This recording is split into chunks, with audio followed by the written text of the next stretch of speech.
বন্ধুরা সকলকে আরেকবার স্বাগতম জানাচ্ছি ডটলাইন আইটির ইউটিউব চ্যানেলে। আপনাদের সাথে আছি আমি রনি আহমেদ। আশা করছি সকলে ভালো আছেন।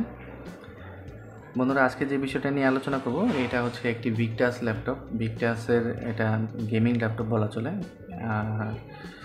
ল্যাপটপটা দেখতে বেশ সুন্দর, কালারটাও বেশ সুন্দর। বিশেষ করে এটার আসলে লোগোটা বেশ আমার কাছে বেশ ভালো লাগছে।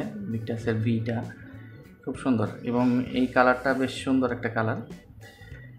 ভিক্টাসের ল্যাপটপগুলো সাধারণত এমনিতে খুব ভালো হয়, গেমিংয়ের ক্ষেত্রেও খুব সুন্দর ভালো ল্যাপটপ। তো এই ল্যাপটপটার যে প্রবলেম যার জন্য আমার কাছে আনা হয়েছে এটা হচ্ছে মূলত নো পাওয়ার আসে না, এর জন্য আর কি এটা দেওয়া হয়েছে আমার কাছে। তো আজকে এইটার ভিডিও আমি আপনাদের সাথে শেয়ার করব, এইটার কি কন্ডিশন। এই হচ্ছে এটার কিবোর্ডের লুকস। খুব সুন্দর একটি ল্যাপটপ ভিক্টাসের, এনভিডিয়া জিফোর্স, আর এটা হচ্ছে ইন্টেল প্রসেসরের সাথে i5। এর আগে আমি ভিক্টাসের একটি ভিডিও করছিলাম, যেটা হচ্ছে আমার চ্যানেলে দেওয়া আছে। ওইটা হচ্ছে সম্ভবত AMD ছিল, ভিক্টাসের AMD। ওইটা আসলে প্রসেসর শর্ট ছিল, ঠিক হয়নি, তো এইটার কারণে। আর এই ল্যাপটপটার আসলে আমি ওইভাবে ডায়াগনোস করিনি, এটা জাস্ট হচ্ছে আমি পাওয়ার ইনজেক্ট করে দেখছিলাম, এটা আসলে শর্ট দেখাচ্ছে, যেমন ডিসি ইন সেকশনই শর্ট, যেটা আমরা বলি যে 19 ভোল্ট শর্ট, আসলে ওই রকম দেখাচ্ছে। তো এটাও খুলে দেখি এটার কি কন্ডিশন। তো চলুন কথা না বাড়িয়ে মূল ভিডিও শুরু করা যাক।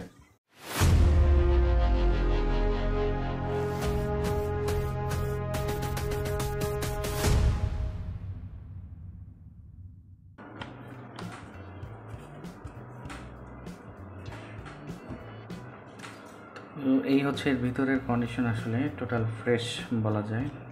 এটা এখনও এটাকে খোলা হয়নি বা রিপেয়ারের জন্য কখনো আসেনি, আসলে ফ্রেশ কন্ডিশন আছে, লুকস গুড। তো আমি যদি এটা আমি এটা ডিসি এটা যদি ইউজ করে দেখি,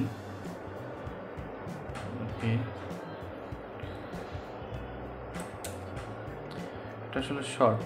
আমি যদি আমার হচ্ছে আপনাদেরকে আমার পাওয়ার সাপ্লাইয়ের দিকে দেখাই,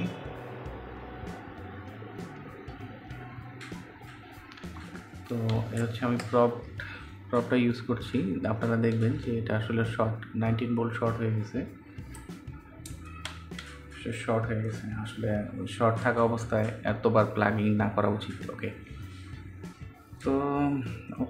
তো এই হচ্ছে কন্ডিশন। তো এমত অবস্থায় যদি উপর থেকে সব না খোলার আগেই দেখা যায় কিছু, তো আমি প্রসেসরের সাইডটা আর কি খুলে নিচ্ছি। প্রসেসরের সাইডটা দেখি খুলে,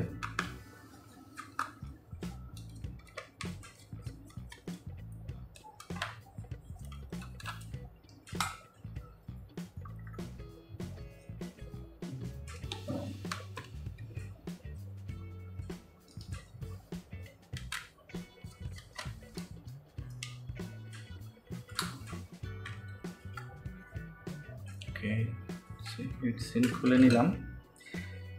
এই হচ্ছে কন্ডিশন। আপনাদেরকে যদি একটু দেখাই এই পাশটা,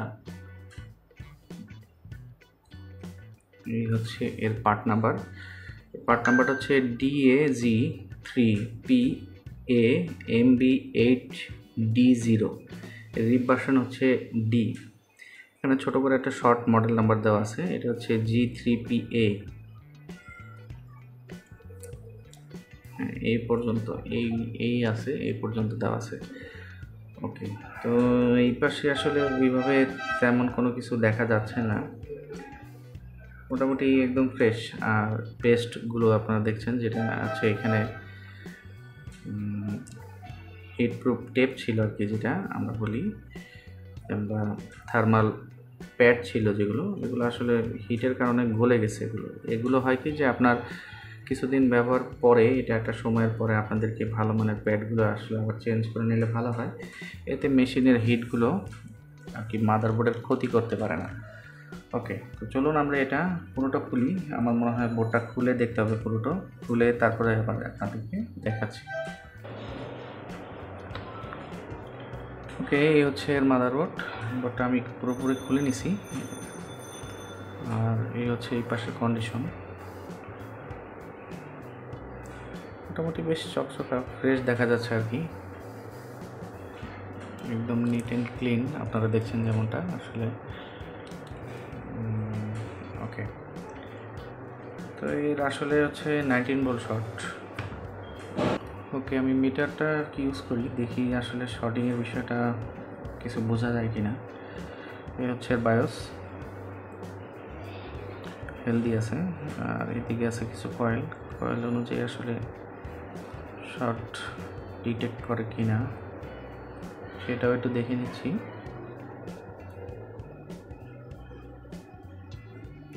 ওকে, এগুলো হচ্ছে প্রসেসর আছে, এখানে আসলে টোটালটাই শর্ট দেখাচ্ছে। বাস হচ্ছে গ্রাফিক্সের এনভিডিয়া চিপসেটের যে গ্রাফিক্স, এই কয়েলগুলো হচ্ছে এই পাশে, আর প্রসেসরের জন্য যে ভিকোর কোর সেকশন যেগুলো আমরা হচ্ছে এগুলো হচ্ছে এই পাশে। আসলে এই সার্কিট এর দিকে পুরো শর্ট দেখাচ্ছে। 11 ওম আসতেছে।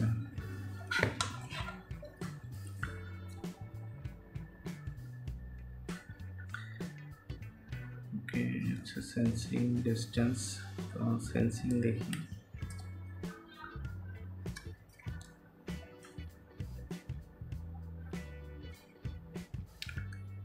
হচ্ছে ডিসি ইন সেন্সিং, আসলে এটা শর্ট দেখাচ্ছে। আচ্ছা, এই হচ্ছে ব্যাটারি সেন্সিং, তো ব্যাটারি সাইড আসলে ওকে আছে, ব্যাটারি সেকশনের যেটা ওকে। তো আমরা আসলে শর্টকাট ট্রিক্সই অ্যাপ্লাই করব এটার জন্য, আর সেটা হচ্ছে যে এর মধ্যে আমরা কিছু ভোল্টেজ ইনজেক্ট করেই দেখব। চলুন কিছু ভোল্টেজ ইনজেক্ট করে দেখি।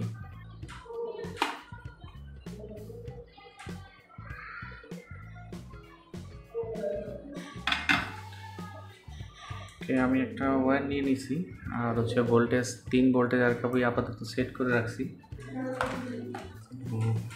চলুন শর্টিং চেক করার জন্য আমি নেগেটিভ পজিটিভ ওয়্যার নিয়ে নিছি, তো নেগেটিভটা নেগেটিভে ইউজ করছি।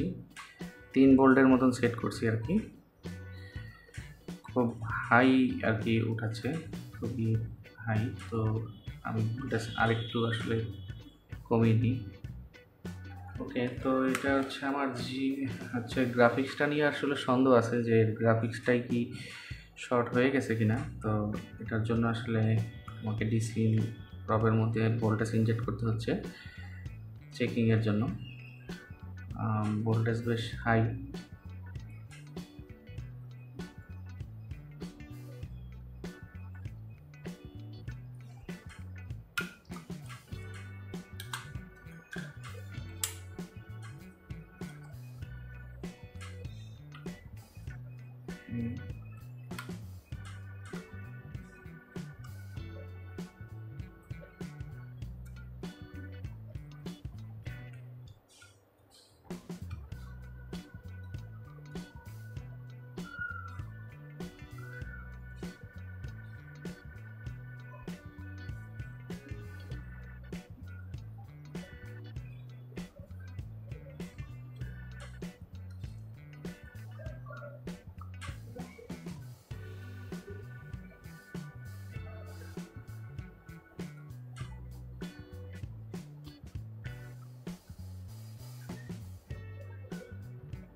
তো বন্ধুরা, আসলে আমি এখানে 3 ভোল্টের মতন ইনজেক্ট করার পর প্রসেসর খুব হিট হয়ে যাচ্ছে। আসলে দুঃখজনক বিষয় হচ্ছে এটারও হয়তো প্রসেসরই শর্ট, প্রসেসর খারাপ। এর লোড আপনারা একটু দেখেন। তো আমি 3 ভোল্টের মতন সেট করছি, এর এম্পিয়ার দেখেন কত হাই এম্পিয়ার আর কি নিচ্ছে। আর প্রসেসর এটা অনেক হিট হচ্ছে। আসলে প্রসেসর আমার কাছে হচ্ছে ওই কি বলে ওটাকে টেম্পারেচার মাপার জন্য যে থার্মাল ক্যামেরা যেটা আসলে ওইটা এই মুহূর্তে নাই, তো যার ফলে আমি আপনাদেরকে ওইভাবে দেখাতে পারছি না। তবে আমি হাত দিচ্ছি, হাতটা বেশ গরম হয়ে গেছে। আসলে এটা একটা দুঃখজনক বিষয় যে এত আপডেট জেনারেশনের প্রসেসর, মাদারবোর্ড একদম স্টিল নতুনের মতন, সেটা আসলে প্রসেসর শর্ট হয়ে গেছে। আসলে এমতো অবস্থায় আসলে এটাকে আর চেঞ্জ ছাড়া আর কোনো ওয়ে নাই। তো কাস্টমারের সাথে এই বিষয় নিয়ে আসলে আলাপ করতে হবে, তাকে জানাইতে হবে। সে যদি এগ্রি হয় বা এটার প্রসেসর যদি পাওয়া যায়, তো সেইভাবে একটা নেগোসিয়েশন করে এটার কাজ হয়তো পরবর্তীতে করা লাগবে। তো বন্ধুরা, যেমনটা আপনারা দেখলেন, আসলে এটা রিপেয়ার পসিবল না, আর যেহেতু 19 ভোল্ট শর্টের কারণে আসলে মূলত প্রসেসর শর্ট হয়ে গেছে।